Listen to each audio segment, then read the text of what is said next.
기독교인이 아니어도 상담에 관심이 있으면 들어봄직한 최의원의 성경 말씀 나눔 시작하겠습니다.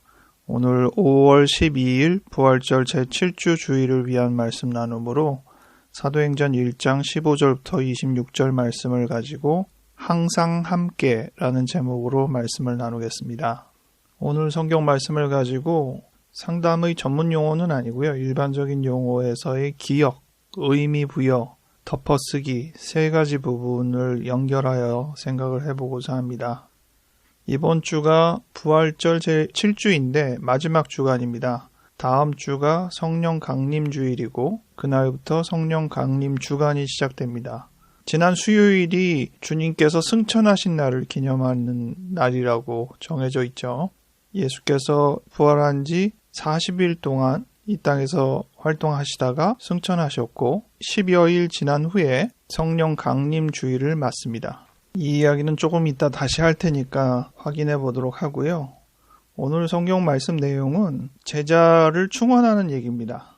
예수님께서 직접 선발하신 제자가 12명이었는데 그 중에 가룟 유다가 예수를 팔아 십자가 처형을 당하게 하는 1등 공신이 됐죠. 그 후로 유다는 자살을 해서 제자가 11명이 됩니다.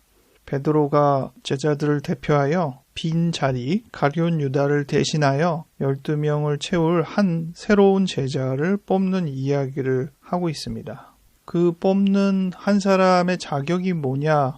22절에 항상 우리와 함께 다니던 사람 중에 하나를 세워 우리와 더불어 예수께서 부활하심을 증언할 사람이 되게 하여야 하리라. 목표는 예수의 부활을 증거할 대표적인 사도로서 12명의 한 명을 채우려는 것인데 그러기 위해서 예수의 부활을 목격한 것은 물론이고 우리 제자들이 선발되어서 예수와 함께 다니시던 그 3년의 공생의 기간 동안 항상 우리와 함께 다녔던 사람 중에 뽑자는 거예요. 이거 좀 특이하죠? 예수님이 12명만 데리고 다닌 게 아니라 항상 여러 무리들과 함께 있었는데 그 중에는 거의 3년 내내 예수님의 제자처럼 그 옆을 따라다닌 사람들이 꽤 있었다는 뜻이고 그 중에서 지금 2명이 천거가 되었는데 유수도라고 하는 요셉 1명 그리고 마띠아. 결과적으로는 마띠아가 선출이 됐죠. 이 내용을 가지고 오늘 제목도 항상 함께라고 붙였던 것입니다. 이 부분은 상담과 관련되어서 기억에 대한 이야기를 하는데 같이 생각해 보려고요. 우리가 상담을 할 때 우리 안에 있는 여러 가지를 다루는 것이잖아요. 그것을 간단하게 상징하면 우리 안에 있는 여러 기억을 다룬다. 그렇게 말을 해도 되겠습니다. 오늘 이 제자들을 하나하나의 기억이라고 생각해 보시면 어떨까 싶어요. 그 기억 중에는 내세워지는 기억이 있고 어떤 기억은 뒤로 있어서 잘 보이지 않는 기억이 있습니다. 오늘 말씀처럼 어떤 기억은 비록 앞서 나서지는 않는다고 해도 항상 함께 있었던 거예요. 그걸 무시할 수가 없죠. 여러분들이 갖고 있는 다양한 기억 하나하나를 좀 더 소중히 여길 수 있어야 한다는 것. 어떤 기억은 희미하고 심지어는 그런 기억이 있나 싶을 정도로 덮여 있는데 그렇다고 해서 그 기억이 의미 없는 것은 아니다. 이런 생각을 하면 좋겠습니다. 12제자 중에 이름도 우리가 잘 기억이 안 나는 경우가 많고 이름만 알 뿐 사실 무엇을 했는지조차 잘 모를 때가 많죠. 또 우리가 아주 의미 있게 여기는 몇 명 사도들도 그의 행적이나 어록이 많지 않습니다. 지금 이름도 등장하지 않았던 하지만 3년 내내 사도들과 함께 있었던 사람들이 무수히 많고 내내는 아니었다고 해도 꽤 의미 있게 함께 있었던 사람들이 얼마나 많겠습니까? 성경에서 나와 있는 몇몇 인물만으로도 우리가 기억하죠. 마리아, 마르다를 비롯해서 아리마대 요셉, 또 예수의 어머니와 예수의 형제 자매들 얼마나 많겠습니까? 그런 부분들이 우리 한 사람의 안에 있는 하나하나의 요소라고 한다면 우리의 기억이 그런 것이다 생각해 보시면 좋겠습니다. 그 다음 둘째 이야기가 의미 부여에 대한 이야기인데요. 의미는 객관적으로 부여하기도 하고 주관적으로 부여하기도 합니다. 저는 객관적인 의미 부여를 똑같은 단어로 meaning이라고 쓰고 주관적인 의미 부여는 다른 단어를 골라서 value, 가치라고 쓰기도 합니다. 그래서 의미와 가치 이런 표현을 제가 자주 쓰는데 객관적인 의미 부여는 뭐냐? 우리의 기억은 대부분의 주관적인 기억이잖아요. 그래서 그 기억을 회상해서 다시 재구성을 해보면 우리가 하고 있는 기억과 전혀 다른 의미일 수가 있어요. 가령 나는 그것을 애틋하게 생각했는데 객관적으로 보면 애틋함은 별로 담고 있지 않는다든지 어떤 기억은 상대방에 대한 잘못을 내가 유념하면서 기억하고 있는데 객관화를 해보면 내 잘못이 더 큰 경우도 있고요. 객관적인 의미 부여는 조금 더 그것을 사실적으로 확인해서 분명하게 따져본다 이런 부분이 되겠습니다. 상담에서 이런 작업 많이 하죠. 자기의 생각으로 자기의 기억만으로 끝나지 않고 좀 더 정확하게 해보자는 것이죠. 따지다 보면 좀 창피할 때도 있고 너무 다른 사실과 기억 때문에 당혹감을 가지기도 합니다. 하지만 반드시 짚고 넘어가야 할 객관적인 의미 부여가 상당히 많죠. 그리고 그 의미 부여를 통해서 새롭게 깨닫게 되는 경우도 많이 있습니다. 주관적인 의미 부여는 일단 객관적으로 의미 부여를 충분히 하면 그것은 무슨 가치가 있나라고 생각해 보는 것이죠. 객관적이기 때문에 중립적이거나 부정적이거나 그럴 수 있어요. 하지만 거기서 가치를 따질 때는 항상 긍정적으로 교훈이 되는 것을 찾습니다. 왜냐하면 우리가 이 작업을 하는 이유가 지금의 나의 생활과 앞으로의 나의 삶을 더 건강하게 하기 위해서 이 작업을 하는 것이거든요. 그렇기 때문에 객관적인 의미 부여가 별 의미가 없거나 또는 부정적인 의미가 가득하다고 해도 거기서 우리가 교훈과 가치를 찾아낸다면 그것이 발판이 되어서 앞으로의 삶을 더 건강하게 할 수 있기 때문에 주관적인 의미 부여는 그런 면으로 가치를 부여하는 것이 필요합니다. 오늘 성경에서는 그런 부분을 어떻게 볼 수 있느냐? 가룟 유다를 대신해서 새로운 사도를 선발하는 이유에 대해서 성경 말씀을 인용하였던 것들을 말합니다. 16절에 보면 미리 말씀하신 성경이 응하였다 이런 표현도 나오고 또 20절에도 시편에 기록된 성경 말씀을 인용하고 이런 부분이 이것은 그냥 우리가 판단한 일이 아니다. 분명히 그렇게 해야 한다라는 당위성을 성경 말씀으로 끌어당기는 것입니다. 좋게 포장하면 동기부여요, 가치 창출이라고 할 수 있고 나쁜 식으로 아마 해석하면 합리화라고 표현할지도 모르겠습니다. 우리는 의미 부여를 한 다음에 거기에 나름의 관념을 투영해야 돼요. 가치를 분명하게 할 수 있는 어떤 논리라든지 당위성이라든지 이런 것들을 거기에다 부여하게 됩니다. 그러면 좀 더 실천할 수 있는 가능성을 높이거든요. 여러분들도 최근에 어떤 활동이나 과거의 기억을 다시 떠올릴 때 그것들이 어떤 식으로 의미 부여를 통해 우리의 삶을 더 건강하게 하고 있는지를 되돌아볼 수 있을 것입니다. 마지막 세 번째로 덮어쓰기인데요. 영어로 오버라이트라는 표현 많이 쓰잖아요. 이 덮어쓰기는 앞서서 이야기한 의미 부여의 일종이라고도 할 수 있습니다. 그런데 조금 더 다르게 생각해 볼 만한 것은 기존의 어떤 형태를 완전히 재해석하여 새로운 이름을 붙이고 새로운 의미를 부여한다는 것이죠. 오늘 제자에 대한 입장으로 보자면 가룟 유다가 대표적인 흠결이 있고 결말도 안 좋았지만 굳이 새로운 사람을 뽑아서 그 자리를 대신 덮어 써야 하는 필요가 있나 이런 의문이 듭니다. 대부분 그 덮어쓰기는 양립하지 못한다는 결론에 이르기 때문에 그렇습니다. 근데 아주 냉정히 보면 완전히 덮어쓰지는 않는 경우도 꽤 있어서 이 부분을 과연 덮어쓰기라고 말을 해야 되나 안 해야 되나 이렇게 조금 애매한 부분들도 간혹 있습니다. 어쨌든 우리의 삶에 굉장히 덮어쓰기가 많다. 오늘 제가 앞서서 절기에 대해서 이야기를 했는데 6월절 전에 예수님이 죽고 6월절 다음날 예수님이 부활하셨죠. 그래서 예수님의 죽음과 부활은 6월절을 덮어쓰기 한 것입니다. 그리고 그날 기준으로 해서 50일이 지난 오순절이 있는데 그날은 성령께서 임하시는 날이라고 기록되어 있거든요. 그래서 그날을 성령 강림절이라고 의미를 부여하게 됩니다. 오브라이트의 대표적인 것은 성탄절이죠.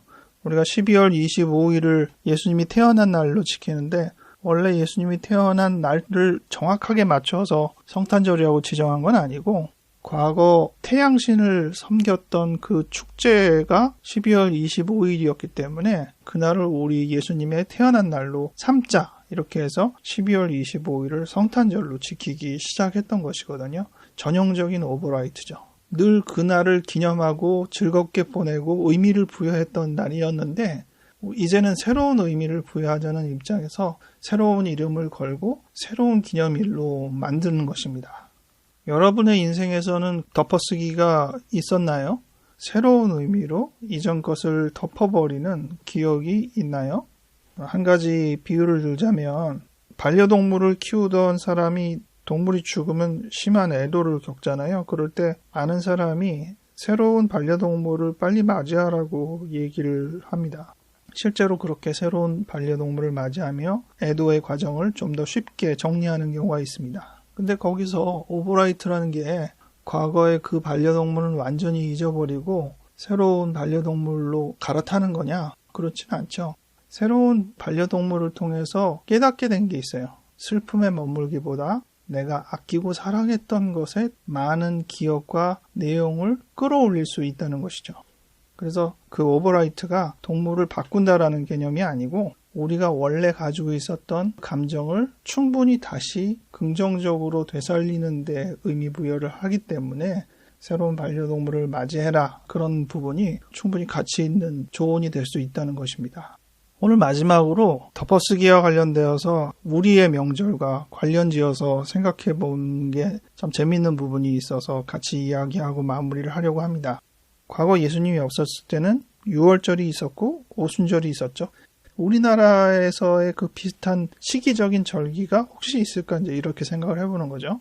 구약에서 유월절은 새해를 맞이하는 느낌과 비슷해요. 그래서 그 유월절 절기와 흡사하게 우리가 생각해 볼 수 있는 절기는 설날 혹은 정월대보름 이 정도가 아마 어울리는 절기가 아닌가 싶어요. 그날에 예수님께서 죽으시고 부활하셨다는 건데 역사를 새로 쓰셨다 이런 개념과 새해를 맞이한다, 새롭게 시작한다 뭐 이런 의미가 같이 부여되기 때문에 새로움이라는 오버라이트를 이 시기와 관련지어서 만들 수 있다는 생각을 해보시면 좋겠습니다.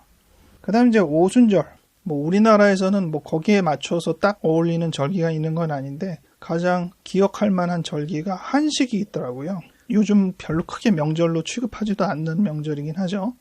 동지를 기점으로 해서 105일째 되는 날을 한식으로 정하죠. 그날은 불로 조리하지 않는 음식을 먹기 때문에 한식이라는 단어를 쓰는 겁니다. 근데 왜 불로 조리한 음식을 먹지 않느냐? 그 유래 때문에 그런데 이게 내용이 재밌더라고요. 유래가 두 개가 있어요. 하나는 중국의 계자추라는 충신에 관련된 어떤 설화 때문에 만들어진 표현입니다. 진나라에서 중이라는 사람이 결국 왕이 된 셈인데 왕이 되기 전에 어려운 상황에서 충직하게 도왔던 사람이 계자추인데 막상 중이는 자기가 왕이 된 다음에 계자추를 벼슬에 올리지 않았어요. 무시된 거나 다름없죠.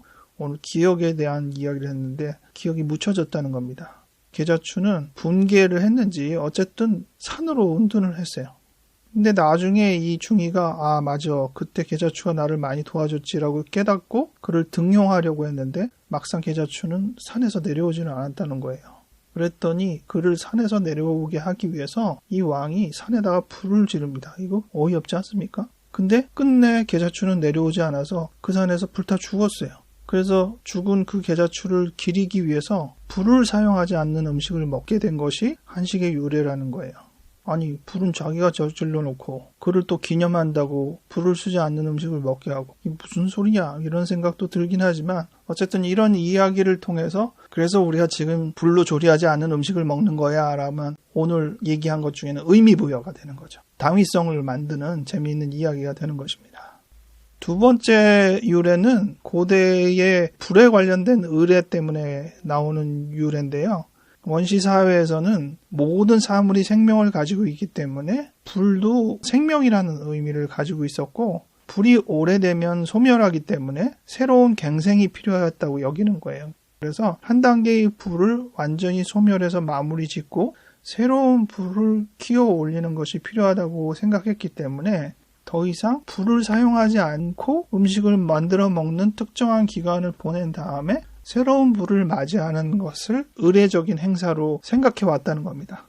지금 이 한식 시기가 불로 조리하지 않는 시기랑 맞물려서 결국은 한식이 되었다라는 설화죠. 이미 고대에 어떤 전통이 있었고 그 그것이 한식이라는 개념으로 의미 부여가 됐고 이렇게 생각할 수도 있는 거잖아요. 게다가 불에 대한 지금 의미를 고려하고 있는데 다음 주부터 우리가 생각하게 된 성령 강림절은 주로 불로 상징되는 절기니까 재미있는 표현이 나온다는 생각을 했습니다.